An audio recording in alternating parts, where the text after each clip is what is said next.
আল্লাহর ভালোবাসা কাকে বলে, আল্লাহর মহব্বতটা কাকে বলে, নবীর মহব্বতটা কাকে বলে। সাহাবে কেরামদের জীবনের দিকে আপনি তাকাবেন, সবকিছু পেয়ে যাবেন। আমার নবীজি মক্কা থেকে যখন মদিনায় হিজরত করলেন, সেই হিজরতের সময় কিছু কিছু সাহাবী পরিবার ছেড়ে চলে আসছেন, সন্তানাদি রেখে চলে আসছেন। একজন সাহাবী ছিলেন, সেই সাহাবী হলেন আবু সালমা রাদিয়াল্লাহু তাআলা আনহু। আবু সালমা তার স্ত্রীকে উম্মে সালমাকে ডাক দিয়ে বলছে, চলো, রাসূল তো মক্কায় নেই, আমরা দুজন মিলে মদিনার দিকে রওনা দিয়ে দেই। যে মক্কায় রাসূল নাই, সে মক্কায় আমরাও থাকবো না। আবু সালমা উম্মে সালমা রাদিয়াল্লাহু আনহুমা স্বামী স্ত্রী দুজন সন্তান কিনে রওনা দিয়েছেন।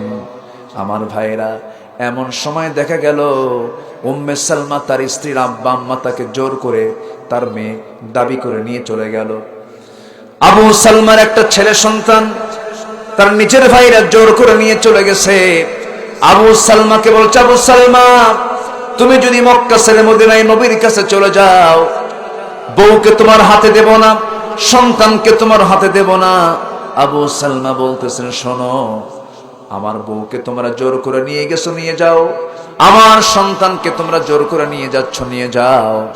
এই পৃথিবীর সবকিছু আমি ছাড় দেব, কিন্তু আমি আমার রাসূলকে, আমি আমার আল্লাহকে ছাড় দেব না।